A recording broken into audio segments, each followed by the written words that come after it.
Happy Wednesday! My name is Monica Henderson, and I am your host for the show of MinkLife Motivation Live, where this week we will be discussing how to connect creatively by creating a brand that sells, that people want to sell. And so today, I would love for you to help me with this conversation by chiming in the chat. So you're going to hit hashtag live if you're watching this live, or hashtag replay if you're going to actually join us on the replay. We would love to hear your comments. You are our fourth or fifth, I should say, co-host this week. But to introduce the co-hosts that are going to be live on the show, I would love to introduce you to our first co-host, who is the owner and photographer of Headshots by Peggy. She is also a headshot strategist and a MinkLife motivation trainer of the brand builder, Peggy McCarthy. Hey, Becky. So good to be here. I miss you. I miss being on the couch next to you. I miss you not being on the couch next to me. All right. And our next co-host sitting in for Andrea this week is Irina. She is the founder of Smart Moves 360.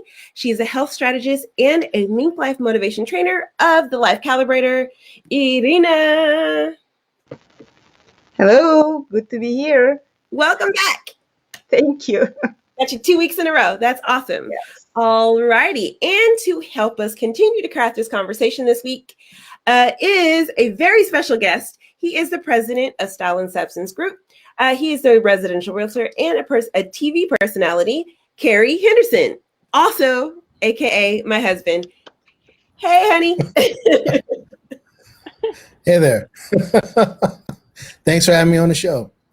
No problem. We're so happy to have a man on the panel. Any chance we get to kind of mix up the genders, it's awesome. But we know that you're going to probably have a good time chatting with us, as we tend to have a great time. So I'm so excited. Who's interested in getting ready to just like dive into the topics today? I know Yay. I am. So it is time for us to get motivated. So to help us get motivated, we're going to start with our first question of the day, which is, why is it essential that your team enjoys working for your company? And to kick this off, we're going to go to Peggy. And I'm laughing because Peggy... So, normally, I don't get a heads up what the questions are because somehow I'm like the stepchild that's never in the group messages. So, or maybe I don't check my messages. So I was saying that you always, anyway, today I actually knew what the question was. So to answer the question, I have always been an entrepreneur. I've always worked in my own space. I've never had a job that I went to, with other people. But I know people that do those kind of things. And I work with clients. Sometimes I work with big corporations. Sometimes I work with small businesses. Sometimes it's just one-on-one. And I know for a fact when I'm not having fun and enjoying the environment, the work environment, that I'm not very creative. It's hard for me to give my all when I'm just like, oh my God, can we get through this? So you're going to be more creative and more productive when you're in an environment that cares about you and is having fun. So that's why it's important that your team enjoys working with you. Absolutely. I wholeheartedly agree with that. Irina, what about you? What's your take on why it is essential for your team to enjoy working for your company? Well, from my standpoint, I do enjoy in the company, in the group, with the group of people that actually sharing the same values, and where I know that I'm giving my best to everybody's goal, but I also can count that everybody else is giving their best, and that is for me is really essential. And this way I am enjoying working there. And I'm assuming that everybody else, when they know that everybody is putting their best sides to the everybody, to joint goal, everybody's enjoying it because you can rely on others. So that's my way on thinking. Absolutely. Everyone gets to live in their zone of genius for a little while. Kerry, what about you? Why is it essential for your team to enjoy working for your company? It's essential for your team to enjoy working for the company because so many times, oftentimes, we're the face of the company. And so, it's always in the company's best interest to make sure that people who are representing them actually really feel genuinely good about the company that they're working for. Because if not, you can put on a happy face and try and smile through some things, but eventually the truth's going to come out and the way that you feel about things is going to come out, and it's going to be a negative interaction. And it just works so much better if you're happy where you're at. You can convey that to the people that you're working with and trying to sell to or whatever your position is. And in doing that, it just comes across, and it's a much more positive response, and people tend to want to work with people who are doing things positively. I love that, right? Like I always say, the reason why the company culture conversation is in our branding, in our branding section, is because just like Kerry said, they're the front lines of your business.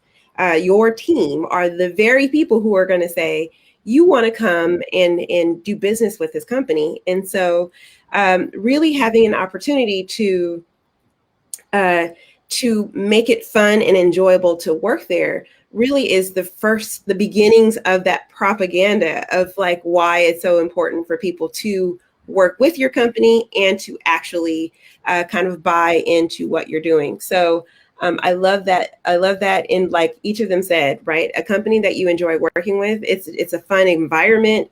Things get done better. People are more productive.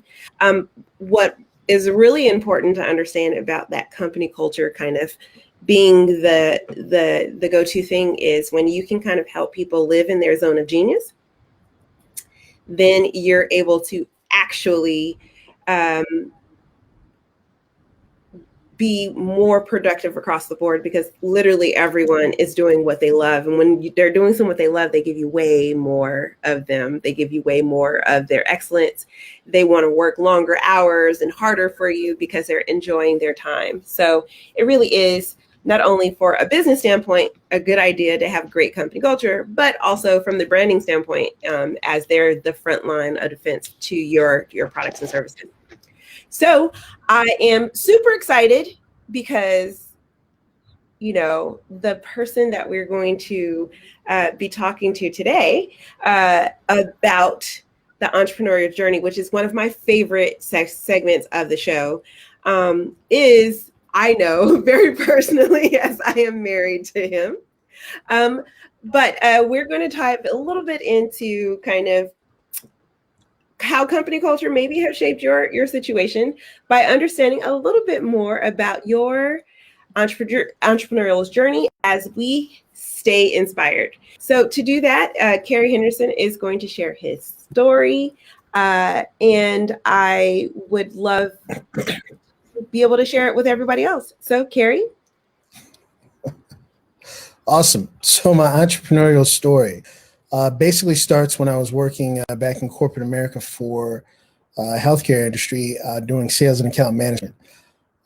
This was right around the time of the crash of 2008, and at least a few years after that, I, as well as other coworkers, were tasked with basically picking up the pieces where there weren't people to do those tasks anymore. So we're basically working a lot harder for the same amount of money. And I tried to put on a hat face and a smiley face and just soldier through it. And after a couple of years of doing that, I realized that if I'm going to be working this hard, I need to be doing something I'm passionate about and something that's going to reward me for my energy and efforts. And so I started to think about what it is that I wanted to do, because I was in, I want to say, my 40s at that time, and I knew whatever I wanted to do, I wanted to really jump in with both feet in. And so I tried to figure out, mostly when I was at the water cooler talking to people at work, what was I talking about? And I would talk about sports and real estate. And being in my 40s, I pretty much figured at that point, wasn't going to be an athlete at that point, and possibly could be an agent, but that would mean that I had to go back to school for get a law degree. So I decided, you know what, if I'm going to do one or the other, I should probably transition to real estate. And so with that, I put my head down and soldiered through the work that it would take in order to become a real estate agent. I actually talked to other agents to get a real idea of what day-to-day work is like. And from there, decided to take the plunge and move forward to become a real estate agent.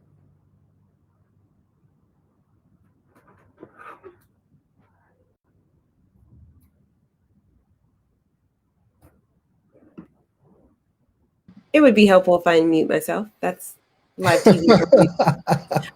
Yeah, so I love it. And, I remember very early on meeting, when I first met Kerry, we met at a mixer. And that's all he would talk about is real estate. He would talk about how he would love to help people in real estate. He would talk about the kind of transactions he would have in real estate. And I just kept thinking to myself, you should be a realtor, dude. Right. If you're not a realtor, I don't know what you're doing with your life. So I love your story. But let's chime in with people who don't know your story a little bit better. So Peggy, What about you? Oh, can't hear you. Nope. How about we go to Irina while we figure out what's happening over there with Peggy's tech? Okay. Let's see how this works here. Oh, you're fine. You're fine. I can hear you fine. Okay. So the talking about, say it one more time. What exactly take do you on? Because I have a lot of different points of view to this story. So. No, just whatever comes to mind when you heard Kerry's story about his entrepreneurial journey.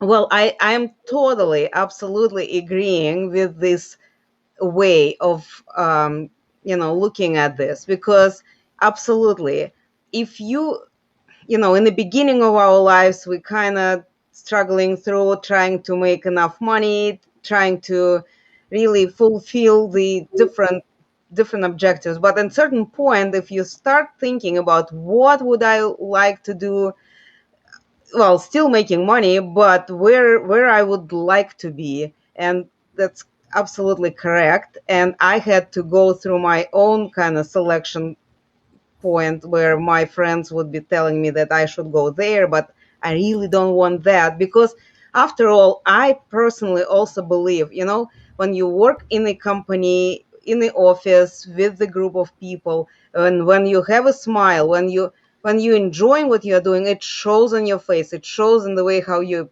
present yourself. And when you speak with the customer, when they see that you are enjoying what you are doing, they become interested, like, what are you doing really that you're enjoying so much? I would like to know more. If it is a product, I would like to know more about this product and try it. If this is a business, I would like to see what this business is about and learn a little bit more about it. So definitely, when you are enjoying it, you attract customers to learn more about you, about your business, about your product, so they will kind of like tend to lean towards you instead of kind of trying run away from you. So that's how I see it. Right. Nice. Peggy, can we hear you now? I don't know. Can you hear me? Yes, we can hear you. Yay! I was sweating it. Boy, it's tech day at Peggy's house. So I'm actually on my cell phone because my computer wouldn't connect this morning. Anyway, so I did miss the first part of your story, Kerry, because I couldn't hear anything, and that's why I scrambled and was getting on.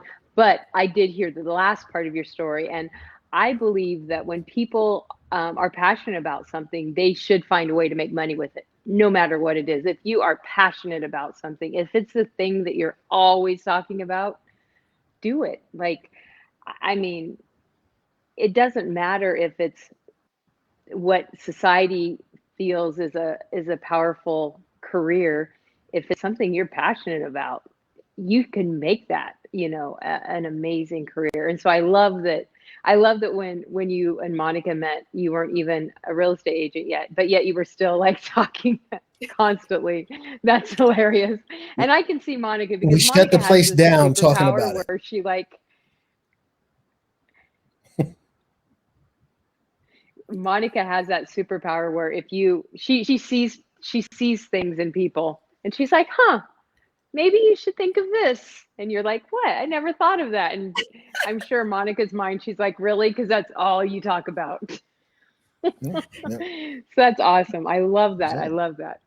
Yeah, it was actually the reason why I kept talking to Kerry wasn't that I mean, he is a nice looking guy, right? And great to talk to, but that wasn't actually the reason why I kept talking to him. I kept talking to him because I kept thinking, you're so incredibly passionate about this thing that you're not doing at all. That you're spending zero time of your day doing this. Um, I'm gonna be your friend, if nothing else, just to encourage you to become a realtor, because clearly this is what you want to be, what you should be doing with your time. Like, it's very obvious that this is what you should be doing with your time. And I mean, the scenarios he had kind of was describing to me were so, you know, specific and in depth that I was like, so you've never done real estate. You have no, you do none of your day doing any real estate stuff. Why are you not in real estate? And I remember kind of being, you know, halfway into the conversation and being like, so what do you do? If you're not a realtor, what do you do? And then he was like, oh yeah, I'm an account management for, you know, for a healthcare professional, you know, program company. And I was like, yeah, dude, no, like that's not what you should be at all. So it's been fun to watch his journey, for sure. And to see him kind of come into his own. And the truth is, you know, anytime you're changing careers, it's scary. And there is a lot of uncertainty, and there's a lot of like, do I belong here? A little bit of imposter syndrome, you know, that happens. But now my daughter and I joke about how he's so good at it that he, like, you know, closes deals in his sleep, right? And it's not happening in his sleep, but it just, you know, it's so natural to him, and he's kind of really, it's been fun to watch his journey for sure. Faux show. Well, So, I appreciate the kind words. you know, hey, you keep us fed. So I appreciate all the hard work. Nice. So, you know, as we kind of dive into our entrepreneurial journey, the journey never really happens without other people. And so I would like us to keep networking a bit and really kind of dive into our next question, which is, how do you strengthen your company culture? And this topic is really kind of about team, right? And understanding what, how company culture really is, you know, branding for you, but it's also about connection to people and continuing to like develop those relationships. So how do you strengthen your company culture? And I'll start this time maybe with Irina. Give Peggy a little bit of time to kind of woo-saw after all the drama. Oh, no, we can't hear you. Didn't click hard enough to unmute mic.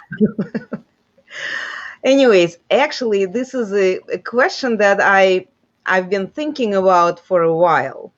Actually, you know, over 10 years for sure, because we constantly, when I was working with my husband, we were thinking about the way how we could make sure that people that we work with want to work with us and want to become the most successful and most useful for everybody in the team.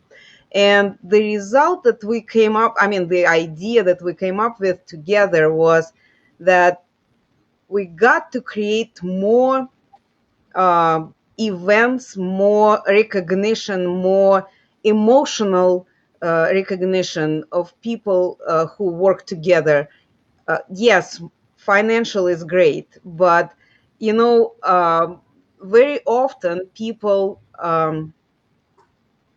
stay in the company even if they pay less, but they love everybody who they work with.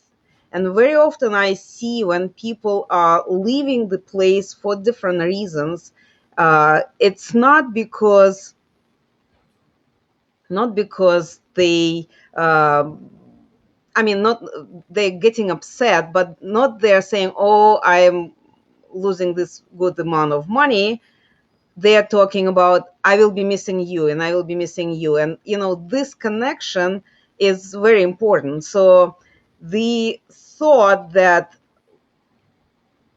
we came back then, and then it just helped me to stay on that thought, that when you really looking at people as people and see how you can connect with them on this personal level and make sure that everybody is comfortable around each other, it creates like a family. And when that is happening, then the company's culture kind of stepping to the next level, because now you're a representative, not just the brand, not just the the name, but everybody who is working under this brand. And that's a little bit more responsibility on you, but it's also fun because you know that this is where I belong to. That's how, I don't know, create the emotional connection for everyone, create the environment that where everybody is connected. Oh yeah, it's so true. There was, I forget who I was talking to, but they were saying that it's really, and I think it was one of the interviews on this show, and they were really kind of hearkening to, it's not so much how much you pay them, it's what the benefit is to being a part of your community or a part of your company, that really keeps people or turns them away. So I love that. Let's go to Kerry this time. Yeah, kind of piggybacking off of what you were saying before, I think is Maya Angelou, who has a quote, something along the lines of, it's not what you do for people, it's how you make them feel. And it's definitely about how you make them feel. And that's where company culture starts. You have to, I think, figure out as the leader of the company what you want to represent, what you're all about, what are your values. And as you determine what that is, it's up to you to permeate that throughout the whole company to make sure that, hey, no matter what happens, we're about this. This is what we do. This is what we do. This is, no matter what else is going on in the world, this is what we do. And a lot of times, if the company culture is geared towards its employees, which I think a successful company does do that because it's all about people and processes. If you're able to do that, then you typically create a really, really positive company culture. And as Irina was stating, it makes it difficult for people to make other choices, even if financially it may be in their best interest to do something else. They may still go ahead and go with that company because of the culture and what they represent and things of that nature. I would venture to say that there's probably a lot of Apple people, because it seems like it always breaks down between Apple and Android and whatnot, which I could care less. But some people are really, really passionate about it. And I think a lot of those people are passionate because of kind of the company culture that Apple has and the type of things that they represent and the things that they've been in the past and continue to be involved in. Yeah, I 100% agree with that. Peggy, did you want to kind of chime in or piggyback off what Kerry was saying? Well, exactly. Just kind of echo what both of the Irina and Kerry both said. Just an example, our 26-year-old daughter started working at a company 3 years ago, and I had never seen a company go out of the way so much to make somebody feel comfortable. Just all the perks. And during the pandemic, our daughter was working remotely, and every couple of months they would just send something in the mail. They would set up Zoom parties just to really check in and make sure people were okay. And that's the kind of thing, when you check in on people and make sure that they're okay. And something that Andrea said on last week's show that's absolutely relevant to this conversation is realize that your employees have a reason for working with you. Like they're either doing it for money, for experience, for a team, for whatever it is. And recognizing who they are as humans really brings that connection really tight. So I think this is a really, really good conversation. I appreciate this. Yeah, I love this conversation too. This whole month about connecting creatively is kind of one of my favorite times, and even in the conference, it's one of my favorite panel discussions because it's one of the things that we don't necessarily think about in the forefront, right? It's like not the first thought when we think about our branding, right? Like most people will go and they'll be like, oh, well, I need to be branded, so let me get some, a good website and let me get some good business cards. But when you can actually have it so that the people who are working in your company are so incredibly passionate about pushing forward whatever you're doing, and it's contagious. It spreads like a wildfire, and everybody wants to be a part of it, and they want to bring their people in, and like their family members. You should come work for this company too. It's so great. And anytime anyone has a lost their job or they need a position,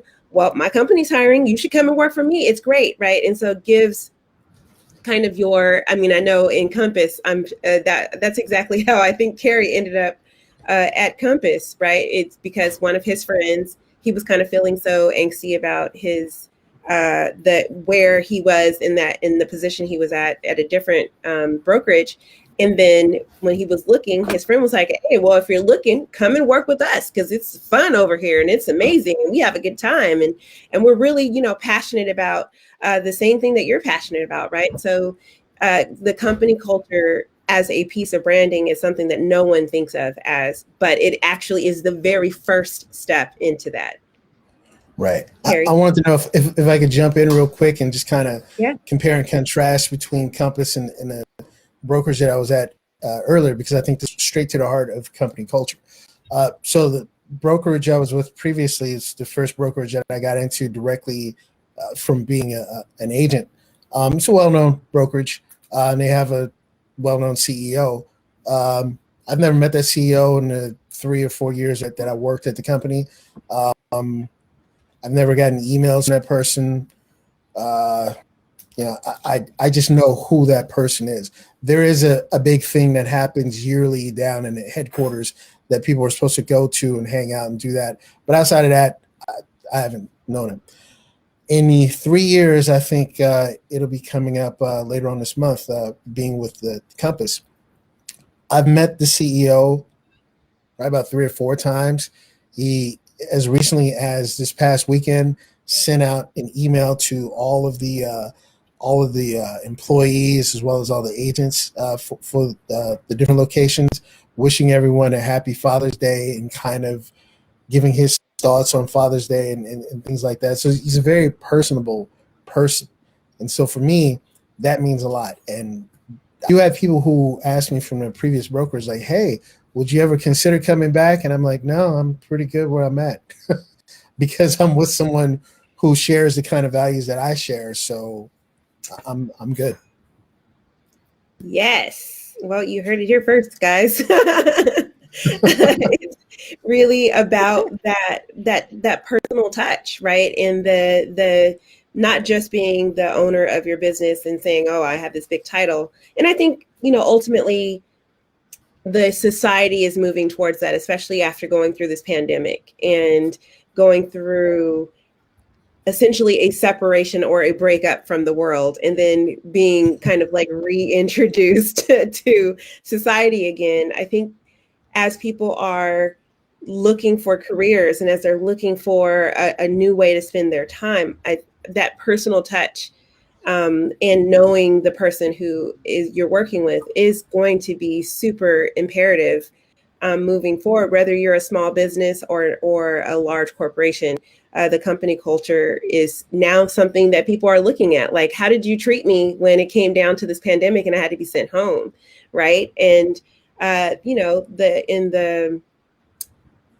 the news, they talked about that there's a lot of people who are reluctant to go back into the workforce, and there's so many people who are unemployed, but there are jobs available. And the reason why people are not rushing back to these companies is because of just that, the company culture. Am I going to be treated well? Is my health going to be a priority to you? Is my family and my family needs going to be a priority to you? We have no idea whether or not we're completely out of this pandemic or not. But what everyone knows is when this pandemic happened and we had to all scramble to teach our kids at home or to figure out how we were going to be able to coexist separately, those companies who did a really good job of supporting people to do that were the ones who actually were the ones that people rushed back to be a part of. So I love this conversation. We could probably talk about this conversation all day, but it is my job to keep moving the conversation forward. And so the next topic is basically helping us gain knowledge. So as we dive into our last little piece, and hopefully we'll get Peggy back as she's still having some tech issues. The question at hand is give one tip to build your brand that people want to sell. So one tip, if you can, share from your own personal experience, what you would say one tip is to keep the people who work in your company happy. What would that be? And we'll start with, I guess, Kerry this time. Sure. One tip that I would say is it has to be personal. If people know you and like you, they're going to want to do business with you. And so whether you're the CEO or you're the janitor, if you have a relationship with everyone throughout, the whole organization, and they know who you are and they know things about you and you know who they are, things about them as well, it makes it a lot easier for the brand to be more well known and liked and just so that people, when they think of your brand, it's a lot more personal. Like it's almost like when we talk about the referrals, the referral network, people will refer people that they know, and so if they feel like they know you, then it's really easy for them to say, "Hey, I'm comfortable with this brand. I like this brand. I know this brand. You should go with this brand." Absolutely. Peggy's back, or not. Irina, what about you? Oh, there she is. What's your one tip, Irina? And don't forget to unmute. Yes. Peggy like an acrobat, upside down, sideways, black in color. So, well, I actually so much on the same wave with Kerry because I like for myself, working for several years in the companies that direct sales. And the only reason why I decided to work with those companies and be their representative, because I did believe in the fact that what they have to sell is something that brings value to people's lives, that will bring value to my life, not as a salesperson who will get a commission, but to my personal family, to my life, it will add some value. So that's why I kind of invested in that brand, and that's why I wanted to share that information with other people. And I also noticed that when companies have this culture, when people believe in what they offer, is it service or it's the product, they don't need to ask people for referrals, because whoever experienced their service product they volunteer to go out and vouch for that. So emotional connection is for sure is the most important thing, and I don't know how to say it another way. Being honest, representing whatever you represent, and show your personal feeling about what you're talking about, and people see that, and when they see that, they believe you, they invest in that, and become also kind of representative sort of that brand. So that's what how I think about it. Nice. All right, Peggy. Can you hear Before me? we lose you again. Yes, we can. Okay, so last time I got kicked off, I didn't come back with sound. So I did miss part of that. So I'm going to go off of what I originally thought of the second that I read this question this morning earlier. And that is, I work with a lot of actors, and actors have to audition. So they're always, every single job they have to audition for. And there's a saying with actors that's don't worry about booking the job, don't worry about booking the project, book the room. In other words, when you go in to audition, impress the casting people is more important than booking that specific job. And it's the same way with entrepreneurs. It's more important that you impress your clients so much that they love you. They're going to come back. They're going to tell everyone they know.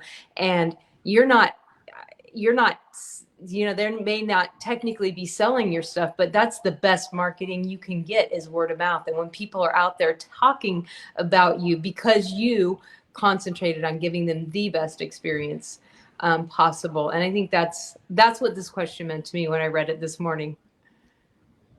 Of that. The truth is, and I got everybody right, but the truth is that it is the one tip that I would actually give anybody who's interested in really making sure that their company culture is strong is with WIIFM. What's in it for me? In the last conference, that was kind of a repetitive theme that came up, but I think this topic is really about that. When you can understand what's in it for the person who's working for you, when you can really understand why they're working for you, what about your product do they like, what about this experience do they need, and why do they need to work with you, what are they trying to get from this experience, then you can actually build a great company culture around the needs of the people who are on your team so that they can actually go out and not have to worry about what they need to worry about, because they know that in working with you, they're going to achieve everything that they want to achieve. So really kind of joining your goal as a company and their goal person to really get to the next level is going to be the best way to build company culture. And the more individualized that can be for each person, the stronger the company culture and the connection, and the more people are going to say, no, I'm not going anywhere. I love it here and I want to keep working here. So that would be my one tip. Figure out what's in it for them. I think we thoroughly covered that, guys. What do you think? Yay. So this is the time in the conversation that we actually get an opportunity to tell your announcements. I'm not sure exactly why it's not showing up. There we go. But before that, I wanted to kind of remind you of our quote which is, be selective about the company you keep. You did not become an entrepreneur to work with people you don't like. And I think that really sums up the conversation we had today. So to go into our announcement portion of it, we'll start with Kerry. Kerry, how can people connect with you? How can they stay a part of your world? And how would you want people to interact with you? Well, sure. Thanks for giving me an opportunity to put that out there. As far as interacting with me, probably one of the best places to go, styleandsubstance.com. That is my website. That is how you can always get in touch with me for any questions. And I'm not a hard sell type of person. I really want to help people with real estate. That's what I'm passionate about. And so if you're in any part of the country and you're wondering, is now a good time to buy? Hey, is now a good time to sell? Hey, that Compass shirt is, where can I get one of those? Hey, what's with MinkLife Motivation? Any of those things, feel to me at Style and Substance, and spell Style and Substance Group.com. And I'm more than happy to reach out to people, have conversations. And now that is probably the best way to get in touch with me. I will check that site on a regular basis. Typically, anything that you post there will go directly to, so I'll be able to respond to you rather quickly. Perfect. Irina, how can we help? How can we connect? Mute.